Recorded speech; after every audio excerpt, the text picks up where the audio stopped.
Oh iya, untuk mempersingkat waktu kita lanjut aja ya ke pertanyaan selanjutnya, yaitu dari Kak Azmi Karina. Saya Azmi Ade Karina dari UNP, izin bertanya, kelompok melakukan salah satu kesalahan dalam mendiagnosis. Nah, bagaimana dengan anak gifted yang juga mengalami ADHD? Bagaimana intervensi yang tepat diberikan jika mengalami hal seperti itu? Nah, jawaban ini ada jawaban dari Kak Syafa, tapi Kak Syafa berhalangan untuk menjawab secara langsung karena ada kesalahan teknik, masalah teknis. Menurutnya itu, anak gifted dengan anak ADHD memiliki kesamaan tendensi yaitu hiperaktif. Jadi, intervensi kepada anak gifted yang juga ADHD adalah cara kita sebagai pendidik atau orang tua menyediakan segala kebutuhan dan memfasilitasi, serta memahami apa yang dibutuhkan oleh sang anak. Selanjutnya, pendidik atau orang tua juga harus mengetahui dengan baik dan detail tentang kondisi anak, sehingga perkataan kita tidak dimanipulasi oleh anak. Terlebih lagi, kita sebagai calon pendidik atau orang tua harus dapat mengarahkan atau membimbing serta membantu anak dengan kebutuhan khusus untuk fokus. Nah, intervensi yang digunakan itu secara garis besar pemberian gabungan intervensi dari anak gifted dan juga gabungan intervensi dari anak ADHD. Itu saja, mungkin terima kasih. Berlanjut ke pertanyaan selanjutnya ya.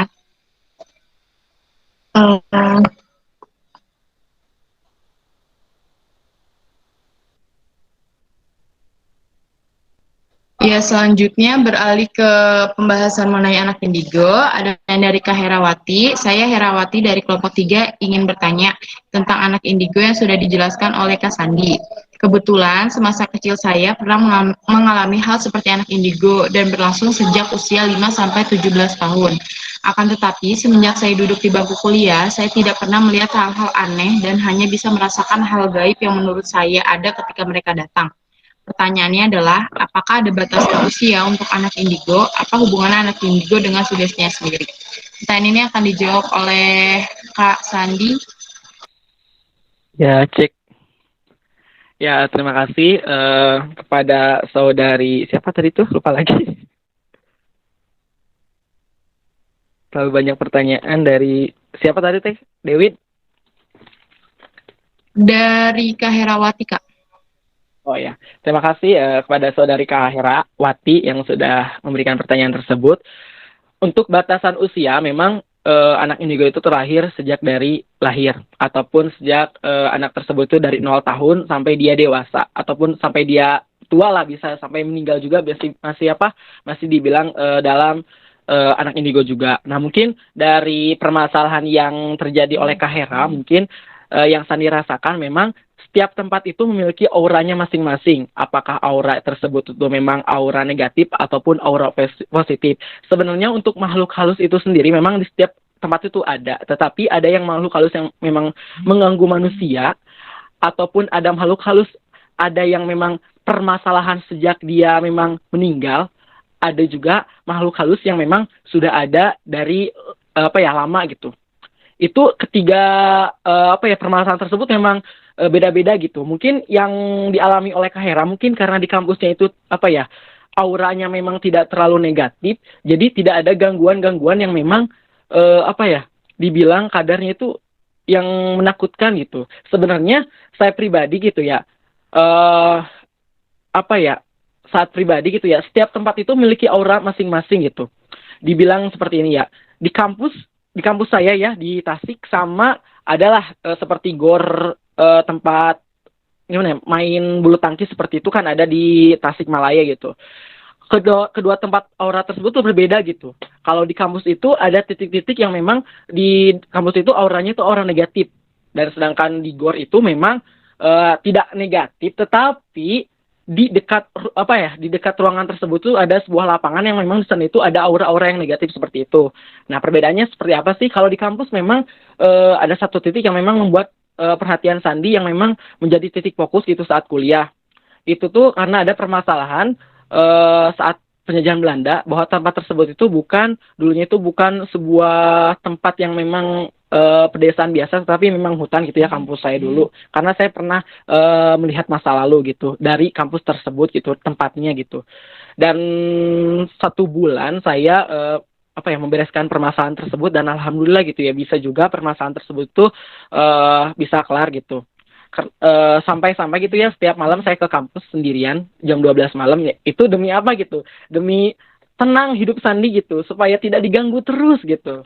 Dan yang lebih parahnya itu saat saya kuliah memang pas masa orientasi kampus dan kuliah umum, saat di kan kalau di UPTASI kan kecil ya untuk tempat ospeknya gitu, sedangkan di kampus kami itu ada penambahan prodi, dan waktu itu tuh ada ospek itu dan dialihkan keluar gitu, di namanya itu Gor Sukapura.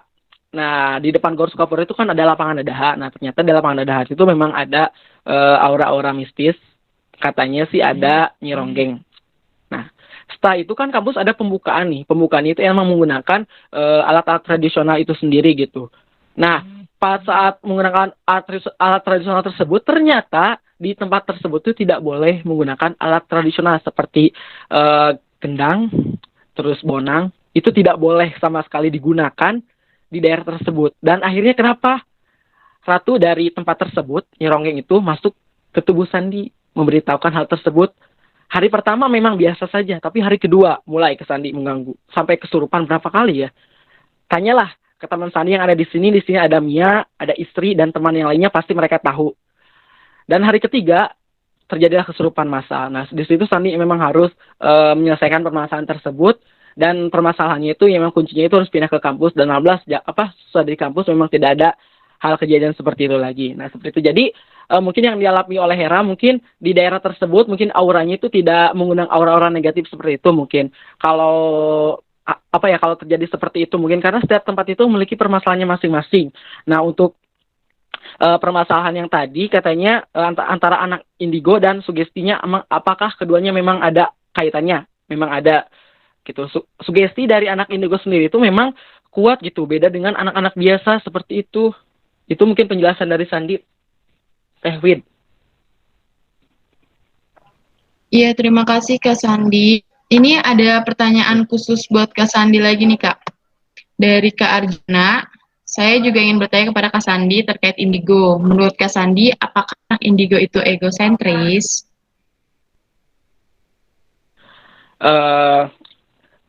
Apakah anak indigo itu egosentris? Dibilang iya, dibilang tidak.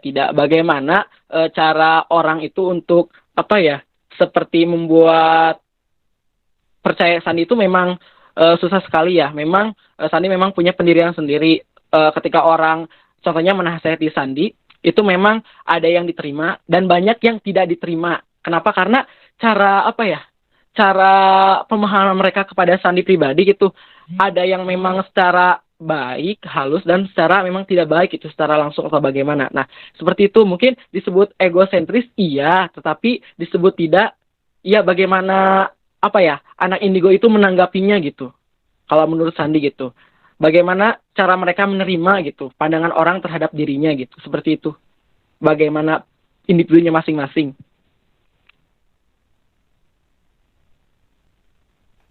Terima kasih Kak Sandi atas jawabannya. Sekarang saya pribadi akan mencoba menjawab pertanyaan dari Kak Randa Putra Caniago.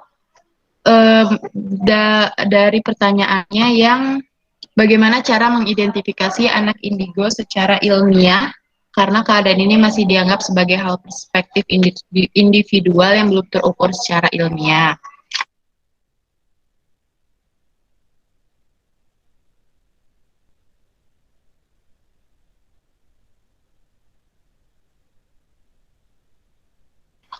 Nah, dalam buku Psikologi Pendidikan Anak Berkebutuhan Khusus, menurut Sumarlis 2003 menyebutkan 4 hal yang dapat digunakan untuk mengidentifikasi anak indigo, yaitu pertama ada lapangan aura. Foto aura dapat digunakan untuk melihat lapangan aura yang mengelilingi anak, apakah berwarna indigo, di mana warna indigo itu biru tua atau nila atau tidak. Foto dapat dilakukan melalui Aura Video Station. Yang kedua ada kecerdasan. Tes IQ dengan skala Wechsler dapat digunakan untuk mengetahui kecerdasan anak sebagai salah satu ciri anak indigo, yaitu kecerdasan di atas rata-rata.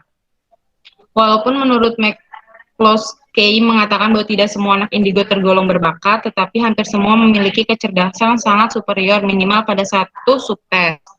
Selanjutnya ada prestasi belajar. McCloskey mengatakan bahwa hasil tes prestasi belajar anak indigo melalui tes prestasi belajar yang terstandarisasi minimal berada dalam kategori rata-rata. Namun, perlu diingat bahwa ketidaksesuaian karakteristik sekolah dapat menyebabkan anak indigo tidak berprestasi secara optimal. Yang keempat ada perilaku. Anak indigo terkadang tidak merespon terhadap instruksi langsung dan bertingkah laku seakan destruktif. Itu saja dari saya. Kita ke pertanyaan selanjutnya, yaitu dari Kak Tasya Dwi Lamisa Putri. Saya Tasya Dwi Lamisa Putri bertanya, menurut kelompok, apakah anak indigo perlu mendapatkan pendidikan di sekolah khusus? Bagaimana jika anak indigo bersekolah di sekolah reguler?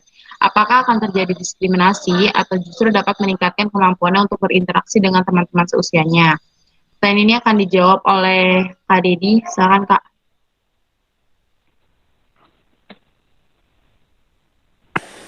Oke, baik. Terima kasih, Wit. Di sini saya akan mencoba menjawab pertanyaan dari Kak bentar. Dari Kak Tasya tadi ya, Wit. Iya, Kak Tasya, Kak. Dari Kak Tasya. Nah, di sini saya akan mencoba menjawab pertanyaan tersebut. Menurut kelompok, apakah ada anak indigo perlu mendapatkan pendidikan khusus? Nah, di sini berdasarkan perspektif dari kelompok kami terkait dengan ini memang Jarang. Ada satu literatur yang saya baca di sini mengatakan bahwasanya pemerintah dapat menciptakan sekolah-sekolah khusus untuk anak indigo sehingga anak-anak indigo tersebut dapat berkumpul dalam suatu wadah selain komunitas yang telah ada untuk bertukar pikiran serta dapat mengajarkan kepada anak-anak indigo bergaul dengan teman-teman yang seusianya sehingga mereka tidak merasa dikucilkan lagi. Namun ada satu hal yang harus dipertimbangkan yakni mengenai tingkat intelijen ataupun IQ yang di atas rata-rata. Setidaknya sekolah yang harus diciptakan pemerintah adalah sekolah yang memang benar-benar memiliki tim pengajar yang seimbang dengan anak-anak indigo tersebut. Dari segi kurikulum, sekolah indigo ini dapat lebih menekankan pada pendidikan karakter. Penting bagi seorang anak indigo untuk memperoleh pendidikan karakter yang kuat. Sekolah indigo bisa jadi salah satu mimpi anak indigo yang tersampaikan. Seperti homeschooling banyak menjadi pilihan bagi orang tua yang memiliki anak indigo. Nah, jadi dari literatur yang telah dibaca tadi, memang di sini seharusnya memang diperlukan sekolah khusus bagi anak indigo ini. Sehingga selanjutnya bagaimana jika anak indigo bersekolah di sekolah reguler? Nah, kalau anak indigo bersekolah di sekolah reguler, mungkin terjadi pada kayak Sandi tadi ya, karena di sini Sandi tidak ada sampaikan bahwasanya berada pada sekolah khusus gitu. Sandi berada di sekolah reguler seperti pada umumnya gitu. Jadi memang ada perspektif yang timbul dari lingkup teman-teman yang seperti menyampaikan bahwasanya perilaku yang ditampilkan aneh, terus kayak aneh saja daripada anak pada umumnya seperti itu. Apakah akan terjadi diskriminasi? Tentu, diskriminasi itu selalu akan terjadi apabila edukasi terkait anak indigo ataupun pemahaman-pemahaman terkait dengan indigo itu tidak diketahui oleh banyak orang. Nah, jadi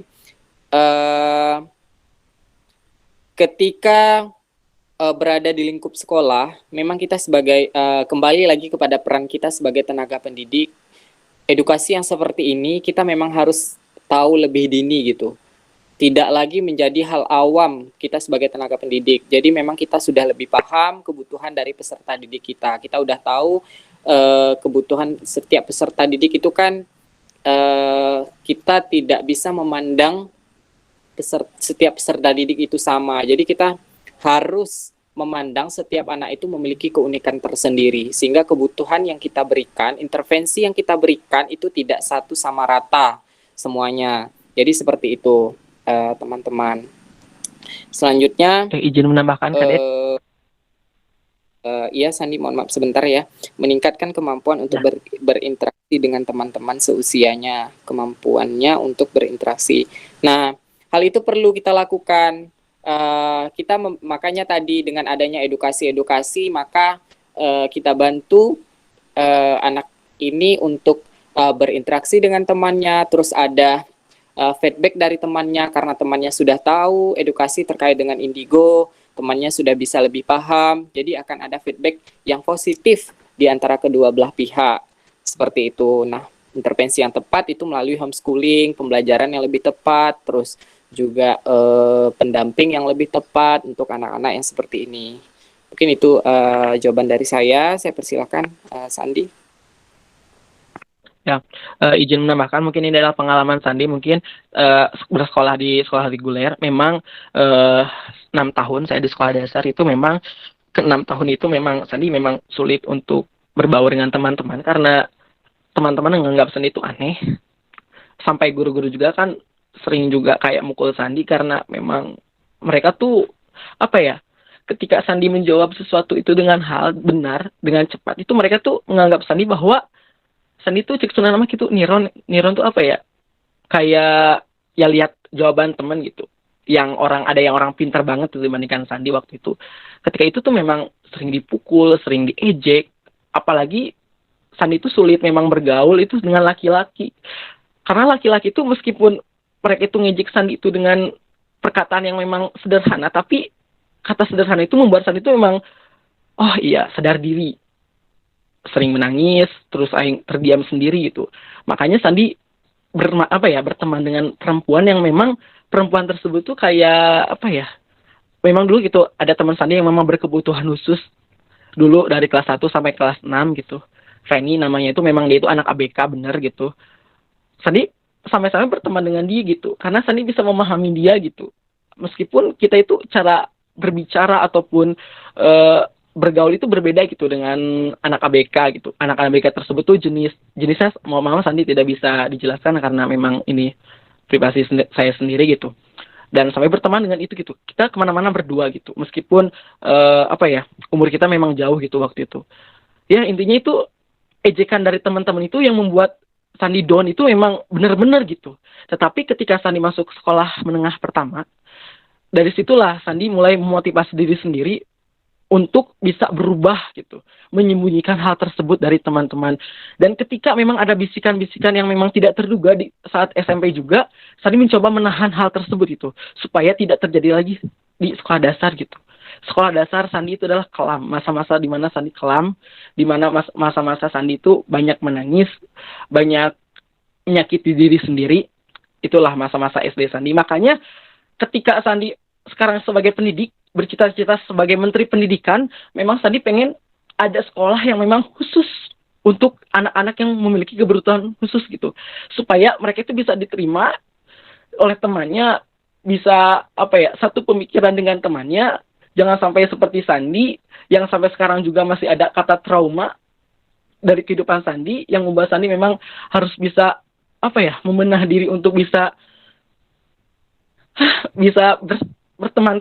bersatu dengan teman-teman.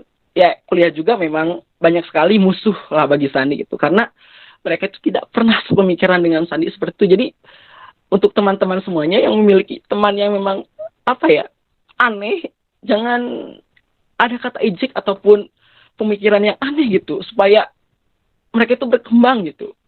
Ya itulah mungkin curahan Sandi sedikit mungkin.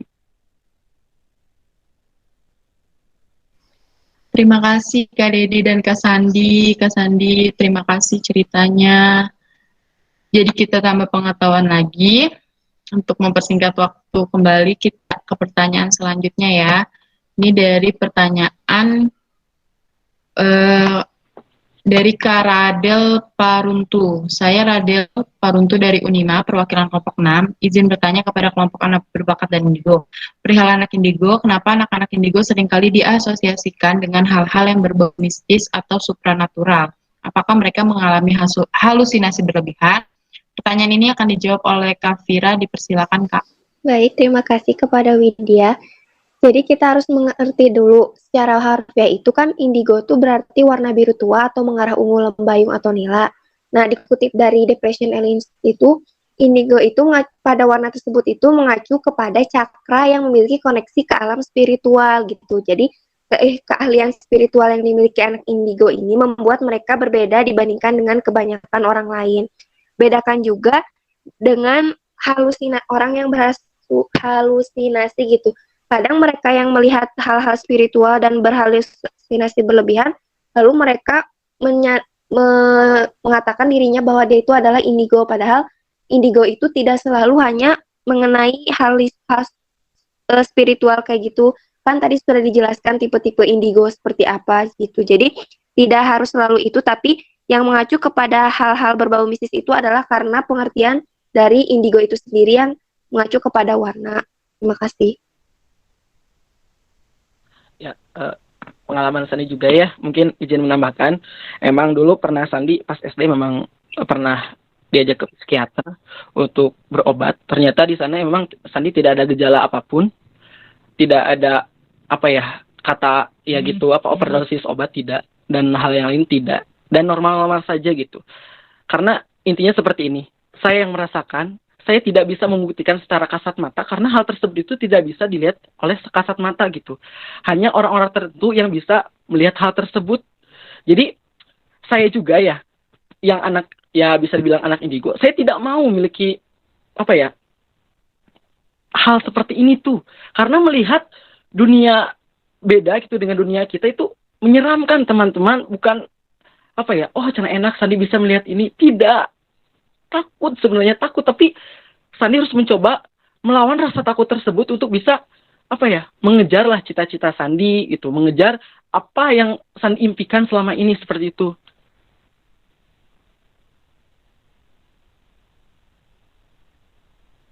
Baik, terima kasih Kak Vira dan Kak Sandi atas jawabannya.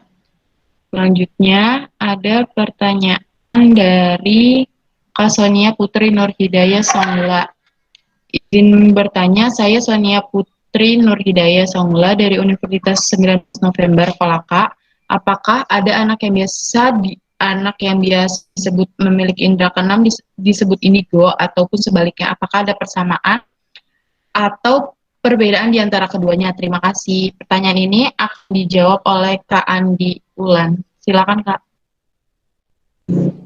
Baik, di sini saya akan menjawab pertanyaan dari Kak Sonia, yang dimana saya ulangi lagi pertanyaannya, apakah anak yang biasa disebut memiliki indera keenam disebut juga indigo ataupun sebaliknya? Apakah ada persamaan atau perbedaan di antara keduanya?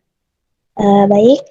Sini menurut artikel yang dikutip oleh okezone.com mengatakan bahwa adakah dari Anda yang menyamakan antara kemampuan orang indigo dan orang yang memiliki indera keenam? Jika ya, maka Anda kurang tepat, tapi tidak sepenuhnya salah juga, sebab dua tipe kemampuan tersebut berbeda satu dengan lainnya. Pada orang-orang yang memiliki kemampuan indigo pasti punya kelebihan indera keenam atau sixth sense. Selain memiliki indera keenam, orang-orang indigo biasanya juga memiliki kemampuan lain seperti bakat di bidang lainnya. Adapun ciri-ciri kemampuan yang dimiliki oleh orang-orang indigo diantaranya, meskipun masih berusia 3 tahun, anak indigo telah menunjukkan kemampuan yang lebih dari anak seusianya, misalkan saja skor IQ-nya bisa mencapai 120.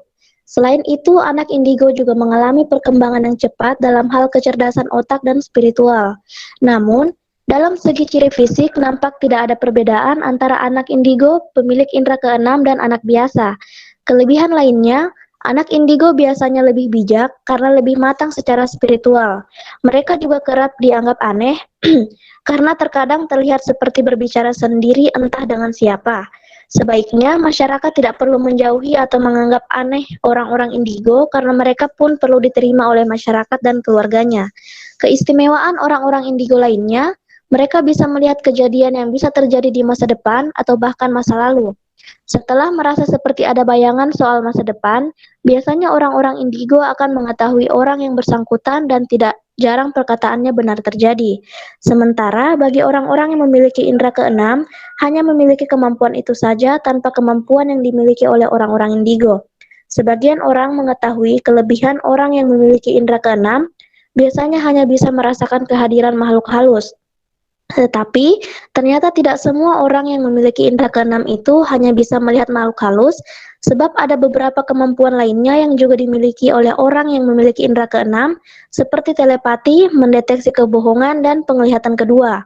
Untuk kemampuan melihat makhluk astral, biasanya itu yang dirasakan oleh orang yang memiliki kemampuan penglihatan kedua.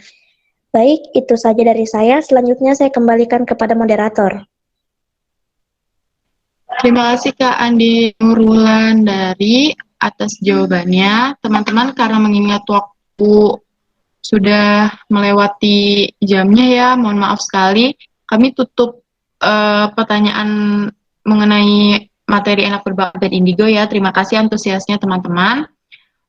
Untuk sekarang saya kembalikan ke Komting kembali. Terima kasih.